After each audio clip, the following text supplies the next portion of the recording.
नमस्कार विद्यार्थी मित्रांनो, मी मिसेस वंदना गामणे फ्रॉम हिंदी माध्यमिक विद्यालय Nashik. As we have already know that we are studying the second lesson of our syllabus, an encounter of a special kind. Till this moment we have studied the 4 parts of the story. In 4th part we have already know that how the writer have saved the baby langur from the attack of male langur. Not only he saved the baby langur, but also he made some efforts for the revival of the baby. So today we are going to learn and understand the next part of the story, which tells us some different feelings of the mother in the next paragraph. आतापर्यंत आपण काय बघितलं विद्यार्थी मित्रांनो, की writer म्हणजेच लेखकाने त्या बेबी लंगूरला मेल लंगूरपासून कसं वाचवलं आणि वाचवल्यानंतरही त्याने त्याला तर सोडून दिलं नाही, तर त्या बेबी लंगूरला रिवाईव्ह होण्यासाठी म्हणजेच पुन्हा चेतना निर्माण होण्यासाठी त्याचे सगळे वुंड्स जे होते ते धुतले, त्याच्यावरती मेडिसिन लावलं, त्यानंतर त्याला खायला घातलं आणि त्याला एक फिलिंग दिली की yes there is no harm now, की तुला आता कुठेही त्रास होणार नाही. तर आत्तापर्यंत आपण इतकं सगळं बघितलं आहे. आता या पुढच्या भागामध्ये आपण the feelings of the mother काय आहेत त्या बघणार आहोत. The same feelings which our mother feels. आपल्या आईच्या ज्या भावना असतात त्याच युनिव्हर्सल भावना आपल्याला ह्या भागामध्ये दिसणार आहेत. Now I am going to read the next part of the story which begins from which begins from my attention was fixed, and it is on page number 10. Now please concentrate on page number 10. Line सुरुवात होती आहे my attention पासून. I am going to read the passage for better understanding. So please put your finger on each and every line. My attention was fixed on the revival of the baby langur. Suddenly I had an uncanny feeling of being watched. I turned away from the coop and looked up. There sat the mother langur on our kitchen roof, watching every move I made. She simply sat there quietly, as if convinced that no harm was being done to her child. Meanwhile, the baby sensed the presence of his mother and started to sob and cry a little louder. I retreated from the door of the coop to allow the mother access to her baby. Immediately, the mother descended on the floor of the coop and picked up the baby in her arm. She gave the baby a thorough body inspection to check his injuries and then cuddled him tightly in her bosom. The baby found great solace in her caring arm. The mother sat still with her baby in her lap for a few minutes. It was almost as if she was pondering over her options and trying to figure out how she could keep the baby safe from further assault. विद्यार्थी मित्रांनो, हा भाग जरा छोटासा आहे, पण यात पूर्णपणे आईच्या भावना आपल्या बाळाला वाचवल्यानंतरच्या आणि पुढेही वाचवण्याच्या भावना ज्या आहेत त्या व्यक्त केल्या गेलेल्या आहेत. As usually the next activity we are going to start. समोर बघू शकतात ती ॲक्टिव्हिटी म्हणजेच काय, you have to underline the difficult words while reading it silently. Paragraph शांततेने वाचताना आपल्याला डिफिकल्ट वर्ड्सला अंडरलाईन करायची आहे. As usually I have made a list of difficult words for you. मी शब्द काढलेले आहेत, समोर बघू शकतात तुम्ही. फर्स्ट वर्ड जो आहे आपला तो आहे रिव्हायवल. रिव्हायवलचा अर्थ काय होते, पुन्हा चेतना येणे. द नेक्स्ट वर्ड जो आहे तो आहे अनकॅनी. अनकॅनी म्हणजेच काय, विचित्र. कन्व्हिन्स्ड होणं. नेक्स्ट वर्ड काय आपला, कन्व्हिन्स्ड होणं. कन्व्हिन्स्ड होणं म्हणजे काय, खात्री पटणे. त्यानंतरचा नेक्स्ट वर्ड जो आहे तो काय आहे, रिट्रीटेड. रिट्रीटेड म्हणजेच काय, माघारी वळणे. त्यानंतरचा वर्ड आहे डिसेंडेड. डिसेंडेड म्हणजेच काय, खाली उतरणे. थरो. थरो म्हणजे काय, संपूर्ण. कडल्ड. नेक्स्ट वर्ड कुठला आहे, कडल्ड. कडल्ड म्हणजे काय, कुशीत घेणे. बुझम. बुझम म्हणजेच काय, छातीपाशी घेणे किंवा हृदयाजवळ. सोलस. सोलस म्हणजे काय, समाधान. आणि पॉन्डरिंग ओव्हर. पॉन्डरिंग म्हणजेच काय, चिंतन करणे. तर अशा पद्धतीने विद्यार्थी मित्रांनो डिफिकल्ट वर्ड्स आपल्यासमोर आहेत. हे डिफिकल्ट वर्ड्स अंडरलाईन या ठिकाणी पेन्सिलने लिहू शकतात किंवा आपल्या नोटबुकमध्ये सुद्धा आपण नोट डाऊन करू घेऊ शकतात. And then you will have to read the paragraph again so that you will understand the whole paragraph without any help from the teacher. Now next activity, आपली जी नेक्स्ट ॲक्टिव्हिटी समोर बघू शकतात आपण, ती आहे क्वेश्चन्स फॉर सेल्फ असेसमेंट. आपल्याला स्वतःलाच प्रश्न काढायची आहेत. आय होप की 5व्या भागापर्यंत आपल्याला प्रश्न काढता यायला लागले असतील. पण ॲज युजली मी पुन्हा क्वेश्चन्स काढलेत आपल्यासाठी. Now just look at the questions. The first question is where was the writer's attention fix. Writer जे होते आपले लेखक, त्यांचं अटेन्शन म्हणजेच ध्यान, लक्ष हे कुठे फिक्स झालेलं होतं. फर्स्ट लाईनच आहे बघा आपल्या ह्या भागातल्या पॅराग्राफची. My attention was fixed on the revival of the baby langur. माझं अटेन्शन पूर्णपणे बेबी लंगूर कधी बरं होतं आहे याकडे लागलेलं होतं, असं रायटर म्हणतोय. What happen suddenly. जेव्हा रायटरच्या डोक्यात हे सगळे विचार चालले होते, then what happen suddenly. Happen म्हणजे घटना घडणे, काय घडलं असं अचानकपणे. पुढचंच उत्तर आहे बघा. Suddenly I had an uncanny feeling of being watched.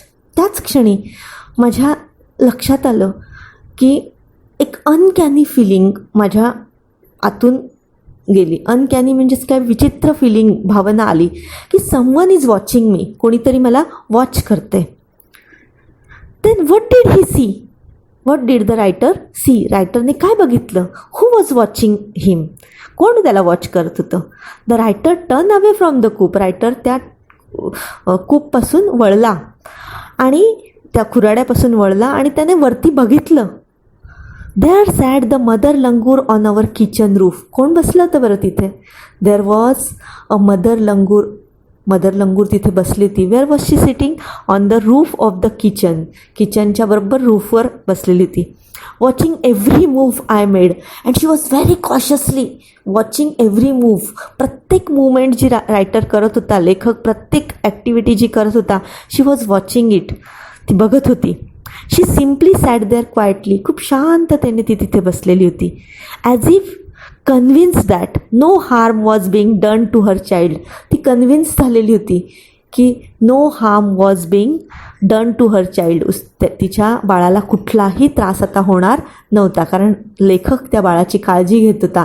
हा विश्वास तिथे कुठेतरी तिला जाणवला होता. And that's why she was sitting there quietly. ती खूप शांततेने तिथे बसलेली होती. But meanwhile what did the baby sense.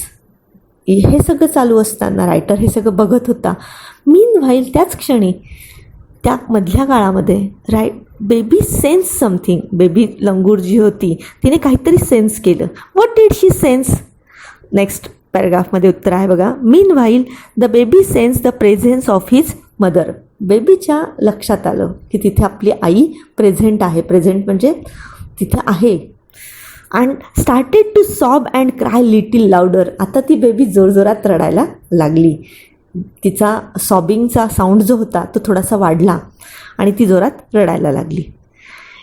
When the baby was crying little bit louder, what did the writer do. रायटरने काय केलं. नेक्स्ट उत्तर त्याच्याच पुढे बघा. I retreated from the door of the coop to allow the mother access to her baby. मी तिथून retreat झालो. रिट्रीट म्हणजेच काय, मी माघारी फिरलो त्या कूपपासून, डोअर मागच्या डोअरने. To allow the mother to access to her baby. जेणेकरून ती मदर त्या बाळाला ॲक्सेस करू शकेल. ॲक्सेस म्हणजे जवळ घेऊ शकेल. When the writer retreated from the coop, what did the mother do then. मदरने काय केलं बरं नंतर. Immediately the mother descended on the floor of the coop. लगेचच ती आई जी होती ती डिसेंड झाली. डिसेंड ॲसेंडच्या विरुद्ध काय आहे, ॲसेंडेडच्या विरुद्ध काय, डिसेंडेड. तर मदर डिसेंड झाली. डिसेंड म्हणजे खाली उतरली. Descended on the floor of the coop. कूपच्या फ्लोअरवरती ती उतरली, जमिनीवरती. And pick up the baby in her arm. आणि तिने पटकन त्या बाळाला उचलून घेतलं. She gave the baby a thorough body inspection to check his injuries. तिने काय केलं, त्या बेबीला एक थरो इन्स्पेक्शन दिलं बॉडीला.